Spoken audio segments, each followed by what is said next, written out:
여러분, 오늘 우리가 읽은 이 말씀은 예레미야 선지자가 하나님께 받아서 그 편지를 지금 바벨론의 포로로 끌려간 남유다 백성들에게 보낸 편지의 내용의 일부입니다. 그 당시 남유다 백성들은 바벨론의 공격으로 많은 사람들이 이미 포로로 끌려간 상태였습니다. 예레미야 29장은 전체가 바벨론의 포로로 잡혀간 유다 백성들을 향한 보낸 하나님의 편지입니다. 그러면 예레미야는 이 시점에서 왜 바벨론에 있는 포로들에게 이런 편지를 써서 보낸 것일까요? 왜 하나님은 예레미야에게 이 편지를 써서 남유다 백성들, 바벨론에 살고 있는 남유다 백성들에게 보내라고 했을까요? 그것은 바로 그들에게 그곳에서의 바른 삶의 지침을 제공해 주기 위한 것이었습니다. 여러분, 바벨론의 포로로 끌려간 사람들이 당시 생활 모습이 어떠했을까요? 당시 그들의 생활은 크게 두 부류로 나눌 수 있습니다. 하나는 낙심, 그리고 절망, 그리고 포기. 그리고 또 하나는 이제 거짓 선지자들의 말에 미혹되어서 머지않아 한 2년 정도 지나면 본국으로 돌아갈 수 있어. 그래서 그들은 다른 나라 사람들과 야합해서 폭동을 일으키기도 했습니다. 그러나 이는 그 어느 것도 하나님께서 그들에게 원하시는 바른 삶의 모습이 아니었습니다. 우리 하나님께서는 이스라엘 백성들이, 유다 백성들이 포로로 잡혀간 그곳에서 낙심하기를 원치 않으셨습니다. 우리 하나님은 어떤 상황에서도 낙심하는 것을 원치 않으세요. 그래서 우리는 상황과 상관없이 낙심하면 안 됩니다. 하나님의 사람들은 환경과 상관없이, 처지와 상관없이 낙심하면 안 돼요. 우리는 낙심할 이유가 없습니다. 하나님이 우리에게 낙심하라고 하기 전까지 우리는 낙심하면 안 됩니다. 우리 옆 사람과 인사합니다. 우리 낙심하지 맙시다. 포기하지 맙시다. 이에 예레미야 선지자는 하나님의 계시를 받아 편지를 써서 바벨론의 포로들에게 보내었고, 그 말씀은 불안정한 삶을 사는 그들로 하여금 확고한 삶을 살도록 이끄는 길잡이 역할을 한 것입니다. 여러분, 우리가 여기서 기억해야 할 것은 하나님의 말씀은 우리 삶의 길잡이인 것입니다. 여러분, 제가 새해를 맞이해서 성경 일독에 도전하라고 하는 이유는, 말씀을 암송하자고 하는 이유는 하나님의 말씀이 우리의 길잡이에요. 우리 삶의 가이드라인입니다. 그래서 우리는 하나님의 말씀을 읽고 묵상하고 암송해야 합니다. 특별히 불확실한 시대를 살아가는 우리 인생들을 위한 확고한 지침으로 하나님은 우리에게 성경, 하나님의 말씀이라고 하는 선물을 주셨습니다. 하나님의 말씀, 성경은 선물입니다. 다 같이 하나님의 말씀은 선물입니다. 그렇습니다. 성경은 하나님이 우리에게 주신 선물이에요. 여러분, 사실 우리가 맞이한 2023년이 결코 녹록하지 않을 것이라고 하는 것을 많은 전문가들이 전망에 의해서 우리는 예감하고 있습니다. 그러나 우리 인생들은 어차피 불확실한 인생을 살아갑니다. 우리가 확실한 건 눈에 보이는 것인데, 눈에 보이는 것이야말로 불안정한 것이고 가변적인 거예요. 눈에 보이는 건 다 변합니다. 오늘은 확실했는데, 오늘은 괜찮았는데 내일은 아닌 거예요. 그래서 우리가 눈에 보이는 것만 믿고 사는 건 너무 불안한 거예요. 두려운 거예요. 그렇다면 우리는 그 어느 것도 우리가 확실히 믿고 의지할 것이 없다, 그런 결론에 도달하게 됩니다. 그렇습니다. 우리는 이 세상에 사는 동안 믿고 신뢰할 만한 것이 없습니다. 그러므로 우리 인생들은 불안과 초조함에 떨며 이 세상을 살아갈 수밖에 없습니다. 여러분, 우리 앞에 놓인 무수한 장애물, 그리고 깊고 험한 골짜기를 지날 때 우리는 어떻게 해야 합니까? 보통은 환경을 바라보며 낙심하고 절망합니다. 그리고 포기합니다. 그러나 오늘 본문에서 우리 하나님은 어떻게 말씀하십니까? 환경은 절망해야 하는데, 환경은 포기해야 되는데, 하나님은 너희를 향한 나의 생각은 재앙이 아니라 평안이야 라고 말씀하시는 거예요. 우리 11절 말씀 같이 읽어요. 시작. 여호와의 말씀이니라. 너희를 향한 나의 생각을 내가 아나니 평안이요 재앙이 아니니라. 너희에게 미래와 희망을 주는 것이니라. 아멘. 그렇습니다. 여러분, 온 세상의 주인이 누구예요? 온 세상을 다스리시는 분이 누굽니까? 바로 우리 하나님 아니십니까? 그런데 하나님께서 오늘 우리가 처한 환경이 재앙이 아니고 저주가 아니고 진노가 아니고 평안이래요. 그런 평안인 거예요. 하나님의 말씀하시면 우리는 그 말씀을 믿어야 합니다. 그리고 하나님은 우리에게 미래와 희망을 주시려 한다라고 하는 거예요. 여러분, 이 말씀은 하나님의 말씀이에요. 지금 하나님께서 우리에게 평안을 주시고 미래와 희망을 주신다고 약속하시는 거예요. 하나님은 우리를 사랑하시기에 우리가 그 어떤 환경이나 처지 때문에 낙심하거나 절망하기를 원치 않으신다고 하는 거예요. 그렇다면 여러분, 우리가 환경은 너무 절망적인데, 환경은 소망이 없는데, 빛이 보이지 않는데 어떻게 해야 합니까? 여러분, 우리가 절망적인 상황에서도 소망을 갖는다고 하는 것은 참된 회복을 주실 하나님을 진정으로 믿고 신뢰할 때만 가능해요. 우리가 그 어떤 상황에서도 하나님을 신뢰하면 회복을 꿈꿀 수 있습니다. 그러나 반대로 우리가 나도 모르는 사이에 절망적인 환경을 바라보고 원망한다면, 불평한다면 하나님을 신뢰하지 않는다는 증거예요.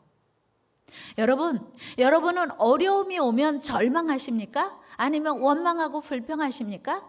아니면 누구의 탓이 떠오릅니까? 우리를 여기까지 인도하시고 앞으로도 인도하실 하나님을 신뢰하며 우리는 소망을 꿈꿀 수 있습니다. 회복을 꿈꿀 수 있습니다.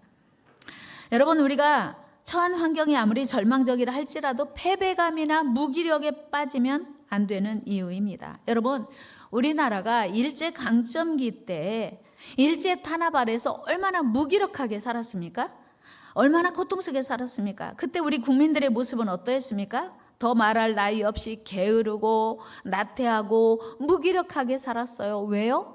열심히 일해야, 열심히 농사에서 수확을 많이 해야 일본 사람들이 다 수탈해 가니까 열심히 일할 이유가 없었던 거예요. 그래서 날마다 눈만 뜨면 술 마시고, 눈만 뜨면 노름하고 생산적인 삶을 살지 못했어요. 왜요? 자포자기한 삶을 그런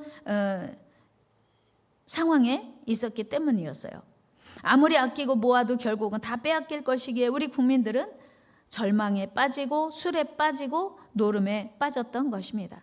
마치도 지금 바벨론의 포로로 끌려갔던 유대아 백성들도 그런 마음일 수 있습니다. 이에 우리 하나님은 결코 포기하지도 말고 낙심하지도 말고 그리고 원망하거나 불평하지도 말라고 말씀하세요. 그리고 용기를 가지고 회복을 꿈꾸며 회복시키실 하나님께 믿음으로 나아가 기도하라는 거예요. 여러분, 일상생활을 열심히 하고 성실히 사는 것도 중요합니다. 그러나 하나님을 향한 이제 신앙을 적극적으로 회복하는 것이 필요합니다. 여러분, 절망의 때 필요한 건요, 신앙 회복이에요. 다 같이 절망의 때 가장 필요한 것은 신앙 회복이다. 그렇습니다. 절망의 때 가장 필요한 건 신앙 회복이에요. 여러분, 오늘 12절, 3절에서 이렇게 말씀하고 있어요. 같이 읽어요. 시작. 너희가 내게 부르짖으며 내게 와서 기도하면 내가 너희들의 기도를 들을 것이요 너희가 온 마음으로 나를 구하면 나를 찾을 것이요 나를 만나리라. 아멘. 절망의 상황에서 하나님께 나아가 부르짖어 기도하고 하나님께 믿음으로 나아가 구하면, 온 마음으로 전심으로 하나님을 구하면 하나님을 만날 수 있다고 말씀하시는 거예요. 우리 하나님께서는 지금 유다 백성들이 하나님을 배반하고 불순종했기에 진노, 하나님의 진노로 말미암아, 하나님의 징계로 말미암아 바벨론의 포로가 되었지만, 그러나 이제 하나님은 일시적으로 바벨론을 강하게 하셔서 남유다를 징계하시는 도구로 삼으셨지만, 남유다가 회개하고 하나님께 나아가면 하나님은 반드시 이제 남유다를 회복시켜 주시고 해방시켜 주실 것을 약속하시는 거예요. 하나님의 징계의 목적이 무엇입니까? 유다의 멸망이 아니에요. 여러분 기억해야 할 건요, 하나님의 징계의 목적은, 하나님의 진노의 목적은 남유다의 멸망이 아니고 남유다의 신앙 회복이에요. 그래서 하나님께로 그들의 마음을 돌이키기 원하신다는 사실이에요. 그러므로 언제든지 하나님께 나아가 회개하고 하나님께 부르짖으며 하나님을 전심으로 찾기만 하면 우리 하나님은 그들에게 응답하시고 그들을 만나 주신다고 하는 거예요. 그들이 죄에서 돌이키기만 하면 우리 하나님은 그들을 다시 만나 주시겠다고 약속하시는 거예요. 2024년 3년 새해에 하나님이 우리에게 주시는 약속은 너희가 신앙을 회복하면 삶이 회복될 거야예요. 다 같이 신앙을 회복하면 삶이 회복된다. 그렇습니다. 이게 하나님의 약속이에요. 그들이 죄에서 돌이키기만 하면 하나님은 그들을 다시 만나 주시겠다고 약속하시는 거예요. 그래서 하나님의 용서는, 하나님의 회복은 언제 시작되냐면 우리가 하나님께 죄를 돌이키고 회개하고 믿음으로 나아갈 때 하나님의 회복이 시작된다고 하는 거예요. 여러분, 남유다에서 가장 악한 왕이 므낫세예요. 히스기야 왕이 하나님께 눈물로 기도해서 15년 생명 연장 받은 후에 낳았던 아들이 므낫세예요. 그 므낫세가 12살의 왕위에 올랐고 그리고 55년간을 남유다를 지배했습니다. 그럼에도 불구하고 이 므낫세가 고난을 만나게 됐어요. 고통 가운데서 므낫세가 한번 나도 기도해 볼까? 그는 하나님을 신뢰하며 기도한 게 아니에요. 나도 한번 기도해 볼까? 그런 마음으로 므낫세가 하나님께 기도하기 시작했어요. 겸손하게 기도했어요. 그런데 하나님이 그 악한 므낫세의 기도를 들으셨다는 사실이에요. 그러면 여러분 눈치채시겠죠? 짐작하시겠죠? 하나님은 기도를 얼마나 기뻐하시는지. 하나님은 자기의 모든 죄를 회개하고 주님 앞에 나와 엎드리면 다 용서해 주신다는 사실이에요. 므낫세가 그렇게 회개하고 기도했더니 하나님은 그를 다시 회복시켜 주셔서 예루살렘에 돌아오게 하셨고 다시 왕위에 앉게 하셨습니다. 므낫세는 그제서야 기도했더니 응답해 주신 것을 경험하고서야 하나님이 살아계신 하나님이시구나, 이것을 고백합니다. 역대하 33장 말씀 읽어요. 12절 13절 시작. 그가 환난을 당하여 그의 하나님 여호와께 간구하고 그의 조상들이 하나님 앞에 크게 겸손하여 기도하였으므로 하나님이 그의 기도를 받으시며 그의 간구를 들으시사 그가 예루살렘에 돌아와서 다시 왕위에 앉게 하심에 므낫세가 그제서야 여호와께서 하나님이신 줄을 알았더라. 에휴 바보. 무슨 뜻이에요 여러분? 우리 하나님은요, 므낫세처럼 악한 왕이라 해도 하나님을 찾고 전심으로 회개하고 하나님의 은혜를 구하면 우리 하나님은 결코 외면하지 않으실 것을 약속한 거예요. 아무리 많은 죄를 졌어도, 아무리 큰 죄를 졌어도 하나님께 겸손하게 나와 기도하면 용서해 주시겠다는 약속입니다. 그렇습니다. 우리 하나님은요, 과거에 그가 어떤 삶을 살았든지 개의치 않으시고 회개하고 용서를 구하면 용서해 주신다고 하는 거예요. 외면하지 않으시고 다 받아주신다고 하는 거예요. 실로 우리 하나님께서는요, 당신의 백성들이 죄를 고집할 때는 어쩔 수 없이 진노하십니다. 그리고 징계하세요. 그러나 그것이 일시적인 것일 뿐 영원한 것은 아니더라고 하는 것이에요. 여러분, 우리 하나님은요, 당신의 백성이 범죄할 때는 정말 반드시 징계하시고 진노하십니다. 그러나 회개하면 신속히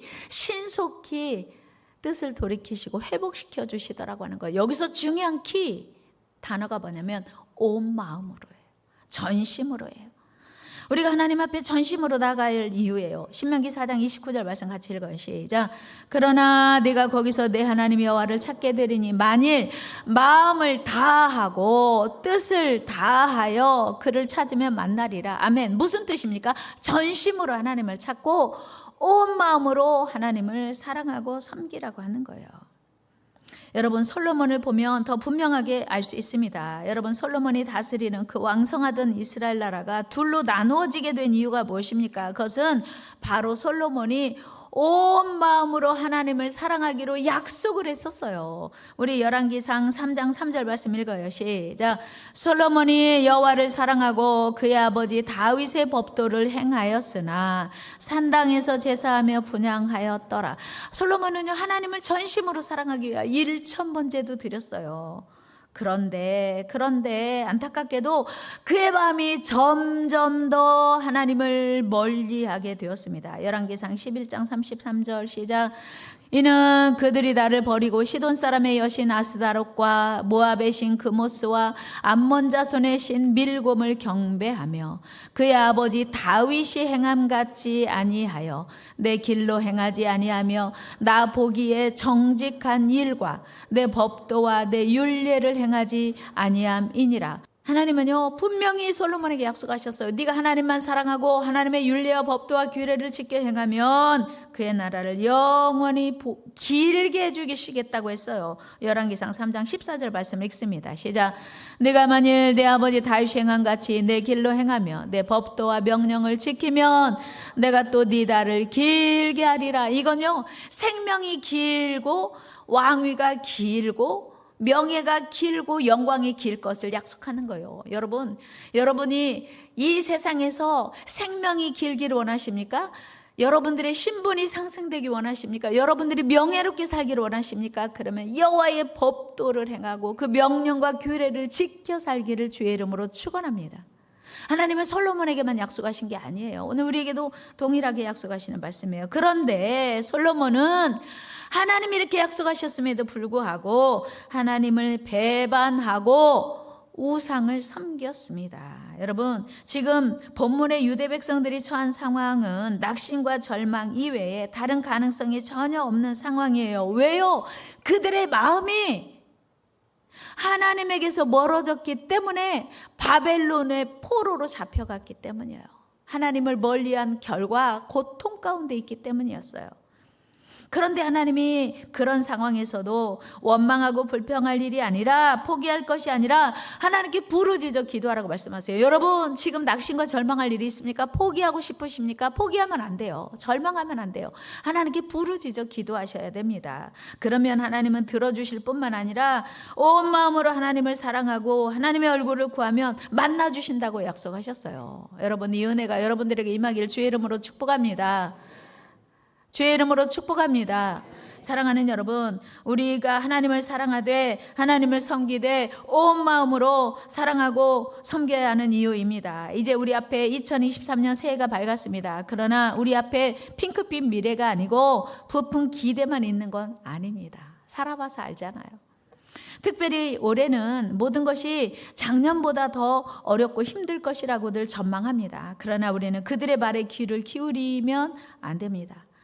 그들의 말에 귀를 기울이는 순간 나도 모르는 사이에 맥이 풀리고 낙심과 절망이 되기 때문입니다. 오늘 우리가 처한 환경은 아무리 절망적일지라도 전능하신 하나님께 나아가 약속을 믿고 온 마음으로 부르짖어 기도해야 합니다. 그때 우리 하나님은 우리 삶에 놀라운 희망, 아름다운 미래를 열어주실 것이기 때문이에요. 우리 하나님은 우리를 여전히 사랑하십니다. 큰 소리로 외칩니다. 하나님은 우리를 여전히 사랑하십니다. 어린 소년 요셉이 애굽 생활은 누가 봐도 시련과 고난의 연속인 저주 그 자체였습니다. 요셉은 잘못한 거 하나도 없었어요. 형들에 의해서 애굽의 노예로 팔려갔습니다. 너무 절망적이고 너무 이제 포기할 수밖에 없는 그런 고난의 상황이었어요. 그러나 그는 그 누구도 원망하지 않았습니다. 여러분 요셉은 당연히 형들을 원망할 수 있었습니다. 왜? 형들은 나를 이렇게 노예로 팔아버린 거야. 왜 형들은 나를 이방의 종으로 팔은 거야. 그렇게 원망할 수 있었습니다. 또한 주인의 아내를 원망할 수도 있었습니다. 그 주인을 원망할 수도 있었습니다. 왜 나에게 누명을 씌워서 깊은 옥에 가두는가. 분명히 요셉은 본인의 신세를 한탄하며 절망할 수도 있었습니다. 왜 우리 엄마는 이렇게 일찍 돌아가셔야 하고 왜 내 신세는 이렇게 이방의 종으로 노예로 살아갈 수밖에 없는 것인가. 그러나 요셉은 누구를 탓하거나 원망하지 않았습니다. 오히려 그는 하나님을 굳게 붙들고 하나님을 신뢰하며 말씀 안에 거했습니다. 그때 우리 하나님은 그의 삶을 누구도 상상하지 못할 기쁨과 감사와 영광과 축복으로 채워주셨습니다. 여러분, 환경을 바라보고 환경은 어렵고 힘들어도 믿음으로 사는 사람들의 입술에는 절망이 없습니다. 하나님이 내 삶을 책임져 주시고 열어주실 거라고 하는 기대가 있는 사람은 절대로 원망하지 않아요. 불평하지 않아요. 이게 믿음의 사람이에요.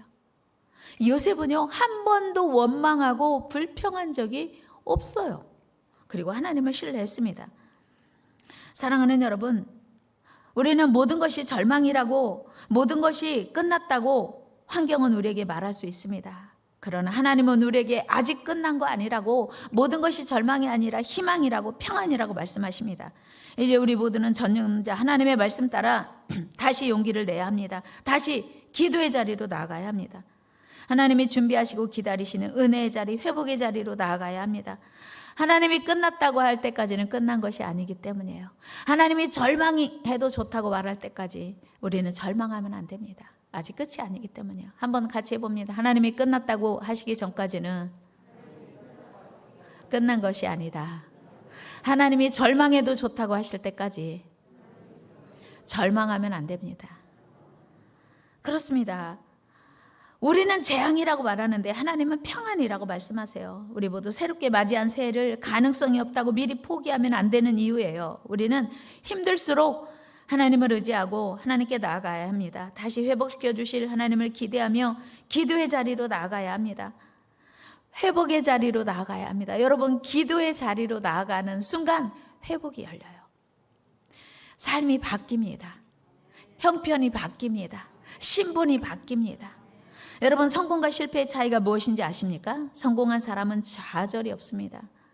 여러분, 에디슨이나 베토벤이 청각 장애를 핑계대며 좌절했다면 그의 인생이 어떻게 되었을까요?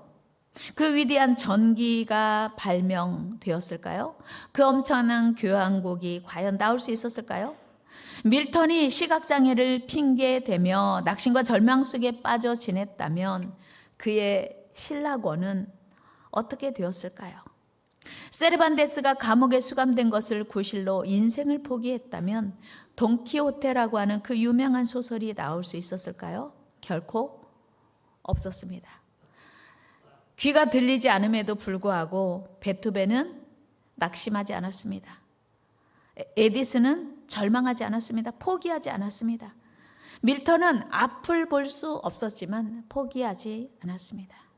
돈키호테는 세르반테스는 감옥에 수감되었지만 절망하지 않고 인생을 포기하지 않고 끊임없이 희망을 가졌기 때문에 그런 아름다운 작품이 나올 수 있었습니다. 벤자민 플랭클린은 이런 말을 했습니다. 3번 핑계를 반복하는 사람에게 일을 맡기지 마라. 하실 수 있을까요? 다시. 3번 핑계를 반복하는 사람에게는 일을 맡기지 마라. 같이 봐요. 시작. 3번 핑계를 반복하는 사람에게 일을 맡기지 마라. 그 사람은 소망 없다 그 말이에요. 똑같은 이거 하시겠어요? 저 형편이 안 돼요. 저 바빠요. 힘들어요. 못해요. 실력이 안 돼요. 이렇게 3번 연거푸 반복해서 핑계하는 사람에게는 그 어떤 일도 맡기지 말라고 하는 거예요. 성공한 사람은 실수했을 때 내가 잘못했다고 말합니다. 그러나 실패하는 사람은 실수했을 때 너 때문에 이렇게 되었다고 말합니다. 여러분은 어느 쪽이세요? 사람은 누구나 실패할 수 있어요. 그러나 실패했을 때 너 때문이야 라고 말하십니까? 아니면 나 때문이다 라고 말씀하십니까? 여러분, 승리자의 입에는 솔직한 것이 가득하고 패자의 입에는 핑계가 가득합니다. 성공한 사람은 구름 위에 태양을 봅니다. 그러나 실패한 사람은 구름 속에 비를 봅니다. 똑같은 상황에서 무엇을 바라보느냐가 그 사람의 미래가 됩니다. 여러분, 새해는 환경 바라보지 말고 하나님을 바라보시기를 축복합니다. 2023년 새해는 원망 불평하기보다 하나님께 기도하시기 바랍니다. 2023년 새해는 낙심하고 절망하기보다 하나님 안에서 소망을 노래하시기를 축복합니다. 2023년 새해는 온 마음으로 하나님을 섬기는 저와 여러분 되기를, 그래서 온전한 하나님의 사랑과 축복에 이르게 되기를 주의 이름으로 축원합니다.